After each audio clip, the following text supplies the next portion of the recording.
नमस्कार, मैं हूं डॉक्टर अमनदीप शर्मा। आज हम संस्कृत में संधि इस विषय को पढ़ने वाले हैं।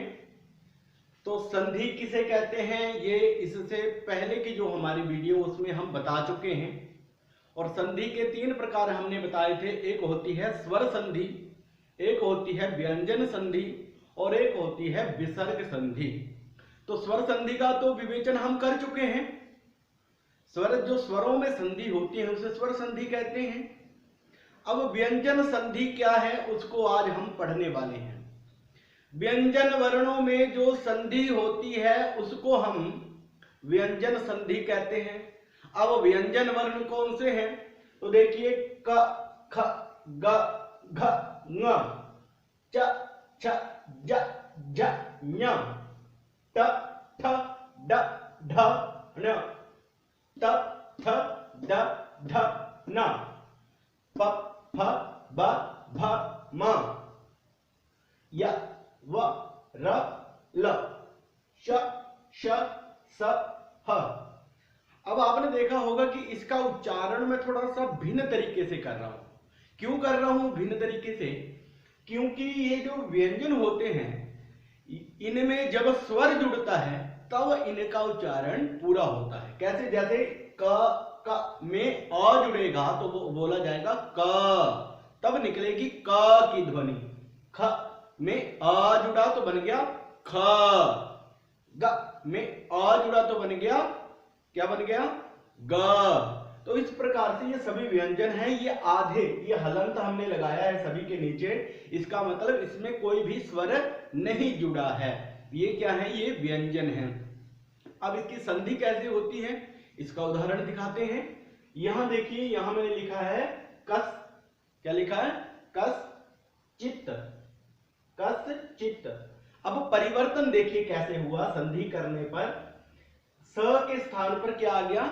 श, शलगम वाला कश्चित बन गया। यहां पर च होने के कारण इस स में परिवर्तन हुआ, और परिवर्तन क्या हुआ? इसकी जगह पर श बन गया और बन गया कश्चित। अब दूसरा उदाहरण देखिए, यहां देखिए कृष्ण, तो यहां देखिए कृष्ण तो ऐसे ही रहा क्योंकि यह हलंत है, तो हलंत है तो मतलब आधा है। अब न में परिवर्तन यहां पर हो रहा है। यहां पर आगे षटकोण होने के कारण न में परिवर्तन क्या आ गया? ण बन गया। तो ये परिवर्तन हमारे संधि में, व्यंजन संधि में होते हैं। अब इसकी और विशेष जानकारी के लिए आइए इसको पढ़ते हैं विस्तार से। तो प्यारे दर्शकों, व्यंजन संधि को हम प्रारंभ करते हैं, परंतु व्यंजन संधि से पहले मैं आपको एक बात बताना चाहता हूं कि व्यंजन संधि को आप जितनी मर्जी रट लो, ये रटने वाली नहीं है, समझ में आने वाली नहीं है। छठी कक्षा से 10वीं कक्षा हो जाएगी और जिंदगी भी बीत जाएगी, परीक्षाएं भी आएंगी कई, परंतु आप व्यंजन संधि के बारे में नहीं जान पाओगे तब तक जब तक आप इस सारणी के बारे में नहीं जानेंगे। तो आइए आज जानते हैं सबसे पहले सारणी को। ये देखिए, कवर्ग है, चवर्ग है, टवर्ग है, तवर्ग है, पवर्ग है। अब ये वर्ग है, ये 5 वर्ग होते हैं संस्कृत में। इन वर्ग बनाया गया है, इनको कैसे बनाया गया है? जैसे क पहला अक्षर है तो क, ख, ग, घ, ङ, ये 5 वर्ण जो हैं इनको नाम दे दिया कवर्ग। च, छ, ज, झ, ञ, ये 5 वर्ण जो हैं इनको नाम दे दिया चवर्ग। अब देखिए ट, ठ, ड, ढ, ण, इनको नाम दे दिया टवर्ग। त, थ, द, ध, न, इनको नाम दे दिया तवर्ग। उसके बाद देखिए प, फ, ब, भ, म, इनको नाम दे दिया पवर्ग। तो ये 5 वर्ग हुए। उसके बाद देखिए य, व, र, ल, ये वर्ग में नहीं आते हैं, श, श, स, ह, परंतु ये क्या है? व्यंजन जरूर हैं। इसके अतिरिक्त भी त्र है, ज्ञ है, क्ष है, ये भी व्यंजन है, ये मिश्रित व्यंजन है। उनमें ये मिश्रित कैसे हैं? जैसे त्र, त और र से बनता है त्र, तो इसलिए हमें त्र लेने की आवश्यकता नहीं क्योंकि त और र हमारे पास यहाँ पर पहले से ही उपलब्ध है। तो इसको आप ध्यान में रख लीजिए इस व्यंजन संधि को, क्योंकि व्यंजन संधि हमेशा व्यंजनों के बीच में ही होती है, ये हमें समझना है, जानना है। अब देखिए मैं आपको दिखाता हूं कुछ उदाहरण। आप देखें यहां पर ये है कस जमा चित्त। क्या है? कस जमा चित्त, क्या बन गया? कश्चित बन गया। स के स्थान पर क्या आ गया, श आ गया। यहां देखिए एतत् जलम, तो यहां देखिए त में क्या हुआ, यहां पर ज हो गया, एतत् जलम, त किसमें बदल गया, ज में बदल गया। उसके बाद देखिए सच्चित, यहां देखिए त को क्या हो गया, च हो गया, तो बन गया सच्चित। अब यहां देखिए सज्जनः, क्या बन गया, सज्जनः, द को ज हो गया। ये क्यों हुआ, इसके लिए संस्कृत व्याकरण में एक व्यवस्था है, व्यवस्था को जानना पड़ेगा, रट कर काम नहीं होने वाला है। कहता है कि स और तवर्ग, स तो आप जान गए हैं, और तवर्ग, तवर्ग क्या है, ये है तवर्ग, त थ द ध न, यह जो 5 वर्ण हैं, इन ये या स होगा या ये 5 वर्ण होंगे। और उसके दूसरी तरफ संधि जब होती है प्लस का निशान, उससे दूसरी तरफ यदि चवर्ग आता है, च वर्ग भी कौन कौन से, च च ज झ ञ या श शलगम वाला आता है, तो उस समय ये जो सकार है स जो है, स तो श में बदलता है, और जो ये तवर्ग है त थ द ध न, ये बदल जाएगा च छ ज झ ञ में बदल जाता है। इस वर्ग में, यह वर्ग इस वर्ग में बदल जाता है। इसके लिए संस्कृत व्याकरण में एक सूत्र है, स्तो शचुना शचुः, क्या है, स्तो शचुना शचुः, इसको याद कर लीजिए, ये बार बार आपके काम आएगा, और एक ही छोटे से सूत्र में आप इसको याद रख पाएंगे, स्तो शचुना शचुः। तो ये कह क्या रहा है, यही जो व्याख्या हमने बताई, ये कहता है स और तवर्ग, स और त्वर्ग के स्थान पर श और चवर्ग होता है, कब, दूसरी तरफ श या च वर्ण होंगे तो, या चवर्ग के वर्ण होंगे तो, कब ऐसा होता है। इसलिए यहाँ पर इन उदाहरणों में भी हमने देखा कि स जो था वो यहाँ चवर्ग होने के कारण, च वर्ग का है ना, चवर्ग होने के कारण स को क्या हो गया, श हो गया। एतत् जलम में जो तवर्ग है, ये तवर्ग को दूसरे जगह पर चवर्ग है, च वर्ग सामने रहते, त को भी क्या हो गया, चवर्ग हो गया, और चवर्ग का ये बन गया ज। यहाँ ज है तो ये त बदल गया ज में, यहाँ देखिए त जो है वो च में बदल गया है यहाँ पर, तो सामने जो वर्ण सामने है वो उसी वर्ग में वो बदल जाता है। कौन बदलता है, स और तवर्ग बदलता है, ये हमें ध्यान में रखना है। प्यारे दर्शकों, अब बढ़ते हैं शचुत्व संधि से शटुत्व संधि की ओर। तो पहले देखते हैं यहाँ पर कुछ उदाहरण, जैसे यहाँ देखिए रामस्य षष्ठः। अब यहाँ देखिए थोड़ा सा परिवर्तन है, यहाँ पर जो वर्ण आया है वो क्या आया है, श षटकोण वाला, पहले क्या था, श शलगम वाला था, अब क्या है, श षटकोण वाला, ये ध्यान रखना। उसके बाद देखिए कृष्णः, यहाँ देखिए यहाँ पर श षटकोण वाला है, और यहाँ पर न है, न जो है वो तवर्ग का वर्ण है, त थ द ध न। उसके बाद देखिए यहाँ पर तत् है और यहाँ पर टीका है, तत् का त जो है वो क्या है, तवर्ग में आता है, और टीका का जो ट है वो ट वर्ग में आता है, ट ठ ड ढ ण में आता है। चक्रिन ढोक से, यहाँ देखिए न तवर्ग का अंतिम वर्ण है, और ढोक से जो कहां पर आता है, ढोक से, ये ढ है, ढ जो है वो किसमें आता है, तवर्ग के अंतर्गत आता है। तो करना क्या है इस संधि में, इसमें हो क्या रहा है, यहाँ राम षष्ठः में कैसे क्या हो गया, राम षष्ठः। देखिए यहाँ जो स था ये श में बदल गया। उसके बाद देखिए कृष्ण में जो न था, यह भी आगे श है इसके सामने, तो ये बदल गया ण में, तो बन गया कृष्णः। यहाँ देखिए रामस टीकते, यहाँ का जो स है यह भी दूसरी तरफ ट वर्ग होने के कारण क्या, इसको क्या हो गया, स को श षटकोण हो गया। यहाँ देखिए तत् टीका में देखिए त है, त को क्या हो गया, ट हो गया। यहाँ पर क्यों हो गया ट, यहाँ पर ट वर्ग है, इसके सामने जो वर्ग है वो कौन सा है, ट वर्ग है, इसलिए तवर्ग भी तवर्ग में बदल गया। यहाँ देखिए न है, और यहाँ जो है ये कौन सा है, वर्ग कौन सा बताया आपको मैंने, ट वर्ग बताया यहाँ पर भी, तो तवर्ग को यहाँ भी क्या हो रहा है, ट वर्ग, तो ट वर्ग में क्या बनता है, ण बनता है। न की जगह क्या होता है, यह न है, इसकी जगह ये तवर्ग की जगह टवर्ग करना है, तो न की जगह क्या आ जाएगा, अण आ जाएगा, तो बन जाएगा चक्रेण ढोक से। इसके लिए संस्कृत व्याकरण में एक सूत्र है, वो सूत्र क्या है, स्तो शटूनाष्टुः। वैसे स्तो हमने इसको पूर्व वृत्ति में लिया, संस्कृत व्याकरण में बोला जाता है स्टूनाष्टुः। क्या बोला जाता है, स्टूनाष्टुः। कहता है कि स वर्ग सकार मतलब स और जो तवर्ग होता है उसके स्थान पर क्या हो जाता है, श हो जाता है और टवर्ग आ जाता है। स के स्थान पर श षटकोण वाला आ जाता है और त्वर्ग के स्थान पर ट वर्ग के वर्ण आ जाते हैं। कब आते हैं, अब प्रश्न यह है कब आते हैं, तो आते तब हैं जब दूसरी तरफ भी या तो श षटकोण होगा या ट वर्ग होगा। ये आप ध्यान रख लीजिए। ये बस थोड़ा, यदि आप थोड़ा सा एक बार यदि सिद्धांत को समझ गए तब मुश्किल नहीं है। क्या करना है, स के स्थान पर श करना है और तवर्ग के स्थान पर ट वर्ग करना है। कब, जब सामने श होगा या ट वर्ग होगा तब करना है हमें। तो ये जो संधि है ये संधि कहलाती है, कौन सी संधि, षटुत्व संधि कहलाती है, व्यंजन संधि के अंतर्गत। इसके बाद संधि का एक और प्रकार है, उसको देखते हैं। उसके भी सबसे पहले देखते हैं उदाहरण। देखिए यहां पर लिखा है मैंने लभ और यहां लिखा है ढह। अब यहां देखिए क्या है, अंतिम वर्ण भ है और यहां क्या है, ध है। और इसमें परिवर्तन क्या हुआ भ में, यहां देखिए इस भ के स्थान पर ब हो गया। कौन सा, ब बकरी वाला। अब यहां देखिए कहां पर है ये है यहां पर।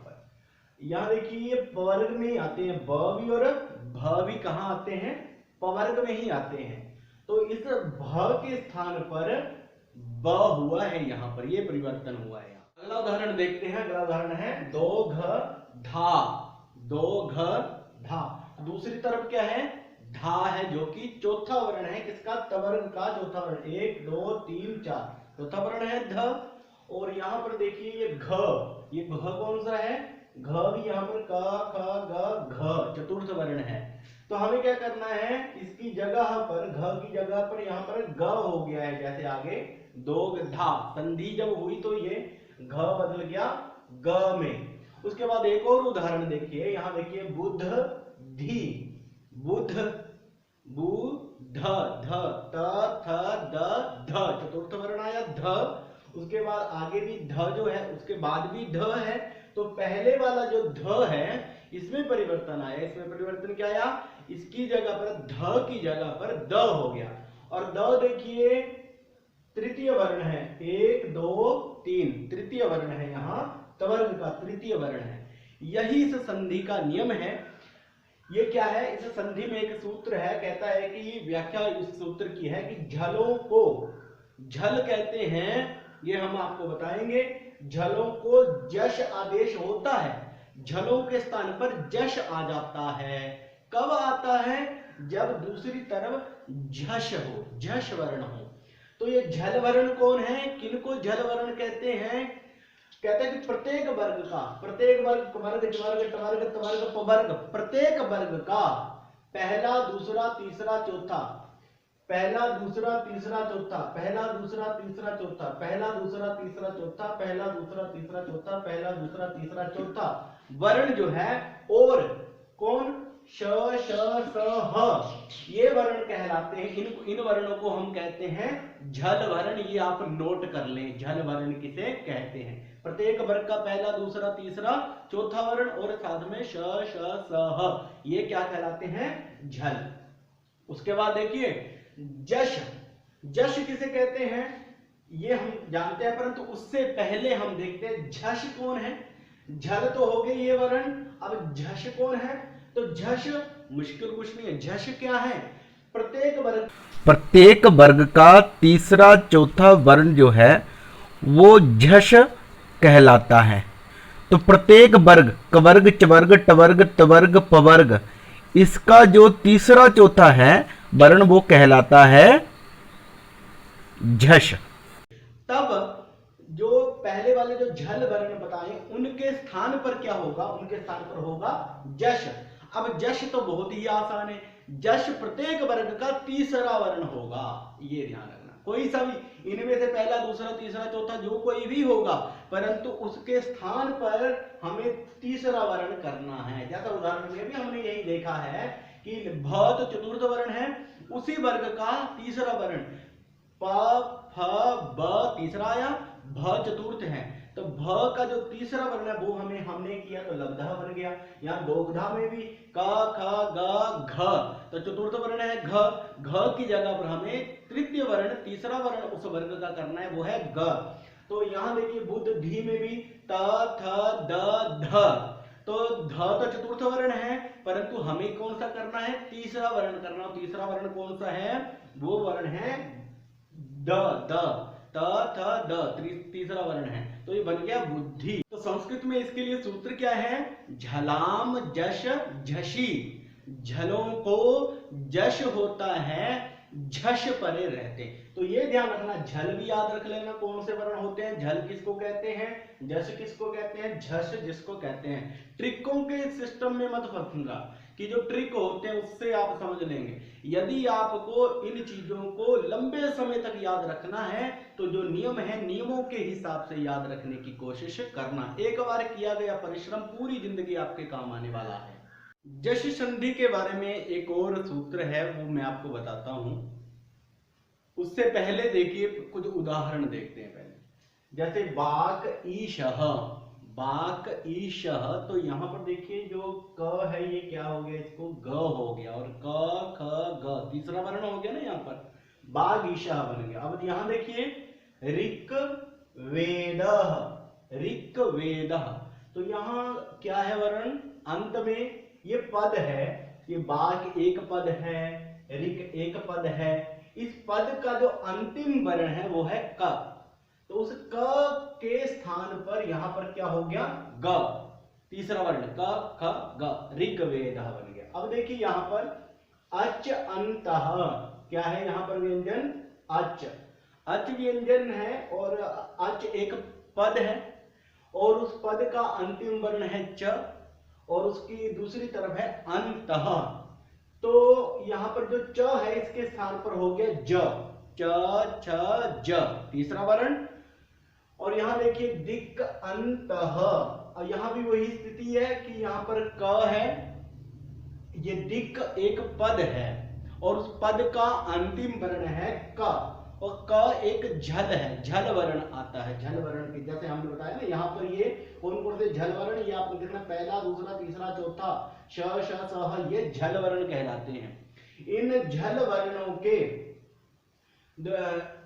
वर्णों को यदि ये पद के अंत में आते हैं तो तीसरा वर्ण होता है, तीसरा वर्ण कौन सा होगा, इसका क का क ख ग, तो क्या बन गया, दिगंतः, इस प्रकार से बना। तो इस सूत्र को देखते हैं। सूत्र कहता है कि पद के अंत में, पद किसी भी पद के अंत में यदि कोई झल वर्ण आता है तब उस झल वर्ण को जश आदेश हो जाता है।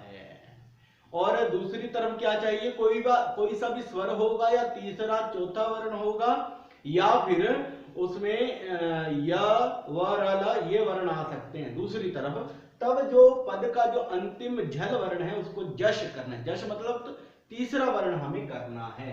इसके लिए सूत्र है झलाम जशोन्ते, झलाम जशोन्ते, कहता है कि पद के अंत में झलाम झलों में क्या परिवर्तन होता है, जश, जश आदेश हो जाता है, झलों को जश होता है, कहां पर, अंत में, कौन सा, तीसरा वर्ण हो जाता है। जश हमेशा ध्यान रखना, जश जो होता है तीसरा वर्ण होता है। तो हमें यह जो है जशत्व संधि के अंतर्गत आने वाले इस नियम को याद रखना है। और जहां कहीं भी हमें इस प्रकार के कोई भी उदाहरण मिलते हैं, जैसे अच अंतः, तो बन गया अजंतः, च च ज तीसरा वर्ण हमें वहां पर करना। व्यंजन संधि के और प्रकार को समझने के लिए आइए देखते हैं कुछ उदाहरण। सत्कारः, सत्कारः, यहां देखिए कौन सा वर्ण है, ये त वर्ग का तीसरा वर्ण है, त थ द तीसरा वर्ण है ना। और आगे क्या है, कारः, कारः का जो क है वो वर्ग का पहला अक्षर है, ठीक है। तो यहां पर द में परिवर्तन क्या हुआ, द को क्या हो गया, त हो गया, त थ द, मतलब जो तवर्ग है उस तवर्ग के तीसरे अक्षर की जगह पर पहला अक्षर हो गया। अब यहां भी देखिए संपद समय, संपद में जो द है ये भी तीसरा वर्ण है, और यहां पर जो स है, तो श श स ये हम बताएंगे आपको। तो यहाँ द को क्या हुआ, यहाँ भी त हो गया और बन गया संपत, संपत काला। द को त हो गया उसी वर्ग का पहला। यहाँ विपत काला, विपत काला में है भी जो द है, द को विपत काला बना दूसरी जगह पर क आने के कारण। यहाँ देखिए दिग्पाल, यहाँ पर क ख ग, ग जो है तीसरा वर्ण है, तीसरे वर्ण को कौन सा वर्ण हो रहा है, पहला वर्ण क, दिक्पाल बन जाता है। दिग्पाल की जगह पर क्या बन जाता है, ग को पहला वर्ण हो रहा है यहाँ पर, और क्या बन रहा है, दिक्पाल। दूसरी जगह क्या है, प क्या है, पहला वर्ण। अब जानते हैं नियम, नियम क्या है इसके लिए। खरी च, बोलिए खरी च सूत्र है, ये कहता है कि जो वर्ग का तीसरा और चौथा वर्ण आ जाए अंत में, जैसे यहां पर वाक्य इस शब्द के पद के अंत में क्या आ रहा है, द, ये तीसरा अक्षर है। तीसरा और चौथा अक्षर यदि यहाँ पहले वाले पद के अंत में आता है, तीसरा या चौथा, ये ध्यान रखना है आपने, और उसके दूसरी तरफ पहला या दूसरा अक्षर है, पहला वर्ग का पहला या दूसरा वर्ण है, तो उसके स्थान पर क्या हो जाएगा, उसके स्थान पर पहला हो जाएगा। किसके स्थान पर होगा, पहले वाले के, दूसरे में यहां परिवर्तन नहीं होगा, इसमें परिवर्तन होगा। जैसे यहाँ दिग्पाल है तो दिक्पाल हो जाएगा। ग तीसरा वर्ण है, तीसरे वर्ण को पहला वर्ण होगा। इसे यहां पर देखिए क्या है, पाल का प, ये प जो है वो वर्ग का पहला अक्षर है, तो सामने कंडीशन आ गई, पहला अक्षर होने पर सामने अगर किसी भी वर्ग का पहला अक्षर है तो यहाँ जो ये पद है इसका अंतिम वर्ण यदि तीसरा या चौथा है तो तीसरे चौथे की जगह पर पहला वर्ण होगा। तो खर ये आपने समझ लिया, खर किसे कहते हैं, खर कहते हैं पहला दूसरा या श श स, ये तीन वर्ण खर परे होने पर, अगर इसके दूसरी तरफ खर वर्ण है, खर वर्ण मैंने आपको बता दिए पहला दूसरा और श श स, ये खर वर्ण कहलाते। जानते हैं उस संधि के बारे में जिसमें तवर्ग के स्थान पर ल हो जाता है, ल परे रहते हैं। यदि सामने दूसरी तरफ ल आ रहा है तब तवर्ग के स्थान पर भी ल होता है। कैसे, यहां पर देखिए, जैसे तत्लीनः, यहाँ पर तोरली सूत्र है संस्कृत में, तवर्ग के स्थान पर ल होता है, दूसरी तरफ ल रहते। जैसे तत्लीना में देखिए, यह तत् का जो त है, यह त जो है वो क्या है, तवर्ग है, और इसके दूसरी तरफ क्या है, ल है, तो इस त को भी क्या हो गया, ल हो गया, तल्लीना। यहाँ विद्वान लिखती में न जो है तवर्ग का अंतिम वर्ण है, तो इसको भी यहाँ पर देखिए विद्वान लिखती का क्या बन गया, विद्वा लिखती, लिखती, न को ल हो जाता है। इसके बाद देखते हैं अनुस्वार संधि। अनुस्वार कैसे होता है, कहते कि पद के अंत में म को अनुस्वार हो जाता है। यदि कोई पद है, उस पद का अंतिम वर्ण जो है वो म है, और उस म के दूसरी तरफ कोई सा भी व्यंजन वर्ण है, तो उस व्यंजन वर्ण के होने पर उस म के स्थान पर क्या हो जाएगा, इस प्रकार से जो अनुस्वार है, ये अनुस्वार का जिसको हम बिंदी भी बोलते हैं, ये बिंदी की मात्रा यहाँ पर आ जाएगी। और हरिम वंदे, तो बन गया हरिम वंदे। तो म जो है वो किस में बदल गया, बिंदी में बदल गया, अनुस्वार में बदल गया। कब बदला, जब दूसरी तरफ कोई व्यंजन वर्ण आया। दूसरी तरफ कौन आया, व्यंजन वर्ण जब दूसरी तरफ है तब। और एक चीज इसमें और ध्यान रखने की है, यदि पद के अंतिम म जो है, उस म के दूसरी तरफ कोई सा भी स्वर आता है, या तो स्वर उसमें मिल जाता है, या फिर यदि स्वर को नहीं मिलना है तो वहां पर जो म है उसे हमें ऐसे ही लिखना पड़ता है, हलंत म ही लिखना पड़ता है। और यदि म की दूसरी तरफ व्यंजन आता है तो व्यंजन तब म को हमने अनुस्वार करना है। ये आप लिखते समय भी इस चीज का ध्यान आप रखना, और संधि करते समय भी इसका आप ध्यान रखना। यह उदाहरण कैसा है, बाकमयः। अब यहां देखिए, बाक के दूसरी तरफ जो है म आ रहा है। म क्या है, ये अनुनासिक वर्ण है, नासिका से उच्चार्यमान। प्रत्येक वर्ग का पांचवा अक्षर न, ञ, ण, न, म, ये अनुनासिक वर्ण कहलाते हैं। और यहाँ पर अनुनासिक वर्ण यदि वर्ग से दूसरी तरफ अनुनासिक वर्ण होता है, यहाँ पर जैसे अनुनासिक वर्ण है, ये भी अनुनासिक वर्ण है, ये भी अनुनासिक वर्ण है, यहाँ पर न भी हो सकता है, इनमें से कोई भी अनुनासिक वर्ण यदि दूसरी तरफ आता है तो यहाँ पर जो स्थित वर्ण होता है, वर्ग का जो भी वर्ण आता है, जैसे यहाँ पर देखिए क है, तो क का पांचवा अक्षर देखिए क्या है, क ख ग घ ङ, तो हमने क्या किया, उसका बांगमयः बन गया। क्या बना, बांगमयः बना। तो हमने क्या किया, उसको भी म को सामने देखते हुए क को भी उसका पांचवा अक्षर कर दिया, कवर्ग का पांचवा अक्षर कर दिया। अब यहाँ देखिए षट मुख, अब यहाँ भी हमें यही करना है, टवर्ग का जो अंतिम कौन सा वर्ण आता है, ण आता है, क्षण मुख यहाँ बन जाएगा। यहाँ भी हमें ऐसे करना है, यहाँ भी अनुनासिक वर्ण है म, तो यहाँ पर जो त है, त थ द ध न, तो बन जाएगा चिन्मयः।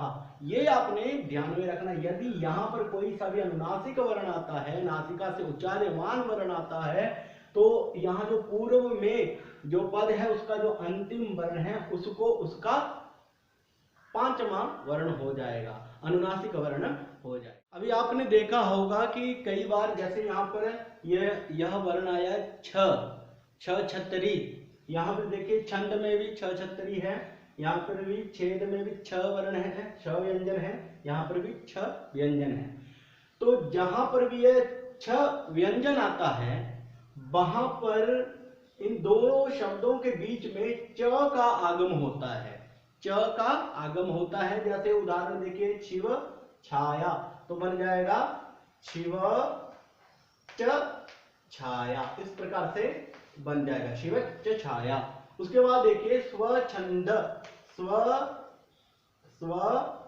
च छंद, इस प्रकार से बन जाएगा। यहां देखिए परिच्छेदः, इस प्रकार से बन जाएगा परिच्छेदः। उसके बाद देखा अनुच्छेदः,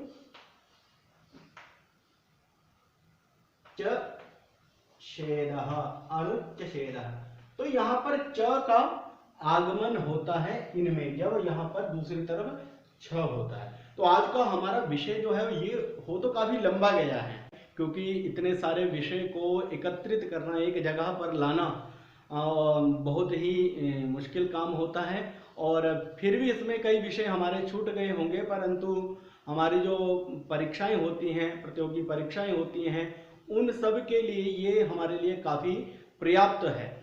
तो आज इतना ही रहेगा हमारा विषय, और आपको अच्छा लगे वीडियो तो आप शेयर करना, लाइक करना इसको, और हमें प्रतिक्रिया जरूर देना कि आपको ये वीडियो कैसा लगा। जयतु संस्कृतम, जयतु भारतम।